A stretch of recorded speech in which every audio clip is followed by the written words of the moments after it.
किया। मैं मंच पे उपस्थित सभी अतिथिगण का भी तहे दिल से शुक्रिया करता हूं कि आज उन्होंने अपना कीमती समय निकाला और हमें प्रोत्साहन करने के लिए आज यहाँ उपस्थित रहे। मैं हार्ट का डॉक्टर होने के नाते सिर्फ 2 शब्द लाइन बोलना चाहूँगा। भारत पूरे विश्व में हार्ट की बीमारियों का कैपिटल माना जाता है। जितनी बीमारियां कम उम्र में और तीव्रता के साथ हार्ट की इंडिया में आती हैं, वैसी विश्व में कहीं भी नहीं आती हैं। उसका कारण हमारा जेनेटिक मेकअप है और उसका बचाव गोलियां नहीं है। मैं अपने हर मरीज को ये बात बोलता हूं, छल्ला डलवाना, गोली खाना, ये सब आग लगने के बाद बुझाने के फायर एक्सटिंग्विशर हैं। ये कोई इलाज का तरीका नहीं है। छल्ला डालना किसी भी बीमारी का इलाज नहीं होता है। इलाज है हम बीमारी होने से पहले बीमारी को पकड़ें, उसका बचाव करें, समय समय पे दवाई की आवश्यकता है दवाई खाएं, डॉक्टर को दिखाने की आवश्यकता है डॉक्टर को दिखाएं। इसका इंतजार नहीं करना चाहिए कि हाँ जब अटैक होगा तब उसका इलाज करेंगे। अटैक होने से पहले अगर अटैक का इलाज कर लिया, उसका बचाव कर लिया, तभी मैं समझूंगा कि हम कुछ अपने समाज में पॉजिटिव कर पा रहे हैं। इन्हीं शब्दों के साथ मैं आप सबका धन्यवाद करता हूं। Thank you. हाँ जी, थोड़ा आगे पीछे हो जाए ताकि कार्ड सबके हाथ में हो जाए। चलो कोई नहीं, हो गया। डॉक्टर साहब आगे आ जाओ। भारत माता की, भारत माता। एक कार्ड इधर दे दीजिए। अरे रोहित, हाँ जी, ये कार्ड दीजिए। ऊपर नहीं आ सकते, ऐसे दे दोगे? हाँ जी। एक और बुला लो। आप आ जाइए, ऊपर आ जाइए। अरे शुल्क दे रहे हैं। मैं देवका जी से प्रार्थना करूंगा कि रोटरी क्लब की तरफ से हैं, ऊपर आ जाएं।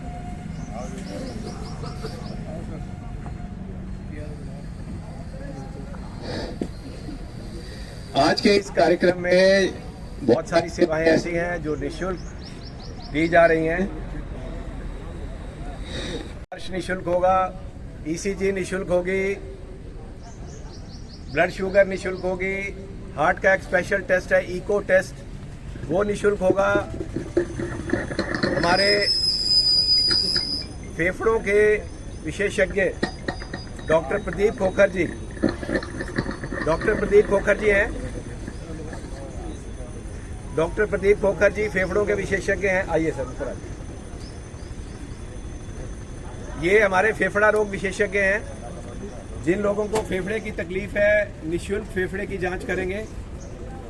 और एक और नई सुविधा हम स्टार्ट करने जा रहे हैं आज से, वो है निःशुल्क हेल्थ कार्ड की सुविधा। कि जो लोग गरीब लोग हैं उनको पारिवारिक एक हेल्थ कार्ड हम दे रहे हैं। वो 1 साल के लिए मान्य होगा, पूरे परिवार के लिए होगा। उसमें ओपीडी, कोई टेस्ट होना है तो वो, दवाइयाँ, और कभी भर्ती होना पड़ जाए तो वो सब कंसेशनल रेट पे ये हॉस्पिटल प्रदान करेगा। और धीरे धीरे जैसे यहाँ की सेवाएं सुविधाएं बढ़ाई जाएंगी, वो निःशुल्क सेवाएं भी आगे बढ़ती चली जाएंगी। तो ये नया कार्ड सिस्टम आज हम चालू कर रहे हैं और हमारे अतिथि जो है कुछ लोगों को वो कार्ड वितरण करेंगे। लगभग 200 लोगों को कार्ड हम दे चुके हैं अब तक, रजिस्ट्रेशन जिनकी हो चुकी है वो भी हम यहाँ पे आज आरंभ कर रहे हैं। मैं आप प्रार्थना करूंगा हमारे मोहनलाल बड़ोली जी से कि आए और हमारा मार्गदर्शन करें। हमारे बीच में पधारे हमारे छोटे भाई मोहनलाल जी, विधायक राई, डॉक्टर जयकिशोर जी, सीएमओ सोनीपत, डॉक्टर रमेश बत्रा जी मेरे बचपन के साथी हैं और बहुत समय बहुत नज़दीकी के साथ इनके साथ गुजारने का मौका मिला। हमारे रोटरी क्लब के देवगन जी, हमारा छोटा बेटा डॉक्टर अंकुर, जिसने बहुत थोड़े समय में सोनीपत में एक अपना नाम खड़ा किया है। इतनी जल्दी मैंने किसी भी डॉक्टर को अपना नाम बनाते हुए नहीं देखा अपने इस जीवन में। उनके साथ डॉक्टर प्रदीप खोखर जी जब से सोनीपत में इन्होंने स्थापना की अपने सेंटर की, तो उस पहले दिन से मेरे साथ जुड़े हैं। और ये भी यदा कदा हम इनको जब फोन करते हैं तो ये भी सेवा फ्री करते हैं। और उसके साथ मेरे छोटे भाई नरेंद्र भारती जी, जिसे हम क्रांतिकारी नेता कहते हैं। आप इनका कभी भाषण सुनेंगे तो मुझे लगता है आपके जो बाजू के बाल हैं, जिसे कहते हैं ना रोंगटे खड़े हो जाते हैं, तो इनके भाषण सुनने के बाद वो रोंगटे सबके खड़े हो जाते हैं। इन सब के बावजूद जो आज की विशेषता मैं आपसे डिस्कस करने के लिए जा रहा हूं, पिछले लगभग 40 सालों से समाज की सेवा में डॉक्टर रमेश बत्रा जी लगे। और आपने देखा होगा कि शहर के अंदर एक निदान नाम से इन्होंने हॉस्पिटल भी बनाया और बड़ा सफल हॉस्पिटल चला। पर उसके बाद कहते हैं ना, जीवन में एक समय ऐसा आता है कि व्यक्ति आध्यात्मिक हो जाता है। तो डॉक्टर साहब ने तय किया कि मैं अपना जीवन, अपनी सेवाएं निःशुल्क लोगों को दूंगा। और ये जो हॉस्पिटल बना था, ये हॉस्पिटल बना इसी पर्पज से था कि डॉक्टर रमेश बत्रा जी ने यहां पर निःशुल्क सेवा देनी शुरू कर दी थी। इन बिटवीन हमारा भतीजा अंकुर विदेश से स्पेशलिस्ट पढ़ाई करके और सोनीपत में आ गया। तो इसका मन था कि मैं यहां सोनीपत में एक बड़ा हॉस्पिटल बना। तो आपको एक जानकारी भी दे रहा हूं कि बहुत जल्दी एक ऐसा हॉस्पिटल जो स्पेशली लंग्स के लिए, हार्ट के लिए होगा, और वो यहां पर रंगोली एक जगह है, उस रंगोली के अंदर वो निर्माणाधीन है, उसका काम शुरू हो चुका है। और बहुत जल्दी आपके बीच में अंकुर भी इसी प्रकार की सेवा देने के लिए तत्पर है। तो मैं तो एक ही बात कहता हूं इस परिवार के लिए, ये मेरा अपना परिवार है, इसलिए ये बढ़ाई नहीं कर रहा हूं। Being a doctor, being a इंसान, व्यक्ति के, हर व्यक्ति के दो कैरेक्टर होते हैं।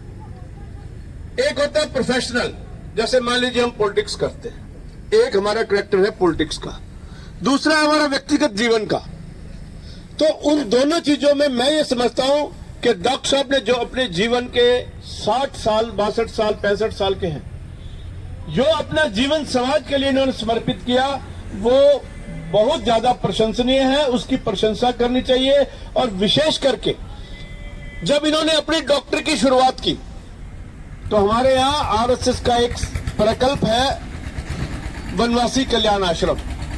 उस वनवासी कल्याण आश्रम के माध्यम से इन्होंने जाकर के ओडिशा के अंदर, जहां पर लोगों के पास कपड़े डालने के लिए नहीं है, ऐसी जगह पर जाकर के इन्होंने उन जंगल के अंदर जाकर के उन जंगली लोगों की जो है ना सेवा करने की शुरुआत जो की, वो डॉक्टर बत्रा जी ने की। ये बताना चाहता हूं मैं। ये रमेश बत्रा जी द्वारा और अंकुर जी द्वारा जो निःशुल्क, ये सबसे बड़ी सेवा करने का जो आयोजन, क्योंकि कई आयोजन पहले भी हुए हैं, मैं उनमें भी आया और आज हम सबको बुलाया। हमारे बड़े भाई ललित बत्रा जी, जो पूर्व में चेयरमैन भी रहे और भारतीय जनता पार्टी के वरिष्ठ नेता हैं, और जैसा मेरे से पहले वक्ता ने भी बताया कि सबसे कम आयु का व्यक्ति इमरजेंसी के खिलाफ जेल में जाने वाले ऐसे हमारे ललित बत्रा जी, और हमारे हॉस्पिटल के सीएमओ जो पूरे सोनीपत जिले के स्वास्थ्य विभाग के जितने भी पीएचसी, सीएचसी डॉक्टरों की पूरे डिपार्टमेंट को चलाने वाले ऐसे सीएमओ जयकिशोर जी, और बहुत अच्छे से सामाजिक संगठनों में काम करते हुए और समाज की बहुत सेवा करते हैं राकेश देवगम जी भी हमारे बीच में उपस्थित हैं। भाई नरेंद्र भारती जी हैं, डॉक्टर प्रदीप जी हैं और रामनंद जी भी बैठे हैं। मैंने अभी खड़ा होने के बाद नजर पड़ी है। और यहाँ पर उपस्थित सभी समाज के पूजा के योग्य बुजुर्गों, पूजा के योग्य मेरी माता और बहनें, सलाहकार पत्रकार साथियों, आज ये सोनीपत जिस गति के साथ आगे बढ़ रहा है और उस सोनीपत शहर की पहचान डॉक्टर रमेश बत्रा जी के नाम से, कोई भी सोनीपत में आए कि डॉक्टर रमेश बत्रा जी का हॉस्पिटल और किस प्रकार की सेवा, हम तो बचपन से सुनते आए। बहन सुषमा स्वराज जी एक बार अचानक सोनीपत आई थी और उस समय राजनीति में एक्टिव था, क्योंकि 91 का चुनाव बीजेपी ने पूरे हरियाणा प्रदेश में लड़ा था। उस समय सभी हमारे देहात के भी कार्यकर्ता एक्टिव हो गए थे और हम इनके हॉस्पिटल में गए तो और वहां जाके मिले। फिर बहन जी ने तारीफ की इनकी, सुषमा जी ने, उससे पहले सुना था, लेकिन बहन जी ने जब तारीफ की कि ये ऐसे आदिवासी एरिया में जो सेवा करके आए, उसके बाद लगाव फिर बढ़ता रहा, क्योंकि उसी संगठन के हम थे, उसी संगठन के ये थे, उसी विचार पे। जब एक ही विचार के दो लोग होते हैं तो वो आगे बढ़ते हैं। बहुत लंबा हमारा इनका मेल है और संघ में जो पुरस्कार दिए जाते हैं सेवा के, वो तो अलग ही है और वो कभी खत्म नहीं होते। और अंकुर जीवीएम परिवार आप लोगों से अनुरोध करता है कि अपने बच्चे के भविष्य को सफल बनाने के लिए और सुरक्षित करने के लिए आप सभी जीवीएम परिवार में अपना विश्वास व्यक्त करें और अपने बच्चों को ज़्यादा से ज़्यादा इस स्कूल में एडमिशन करा के उन बच्चों को भविष्य के सफल मार्ग की तरफ लेके जाएं। धन्यवाद।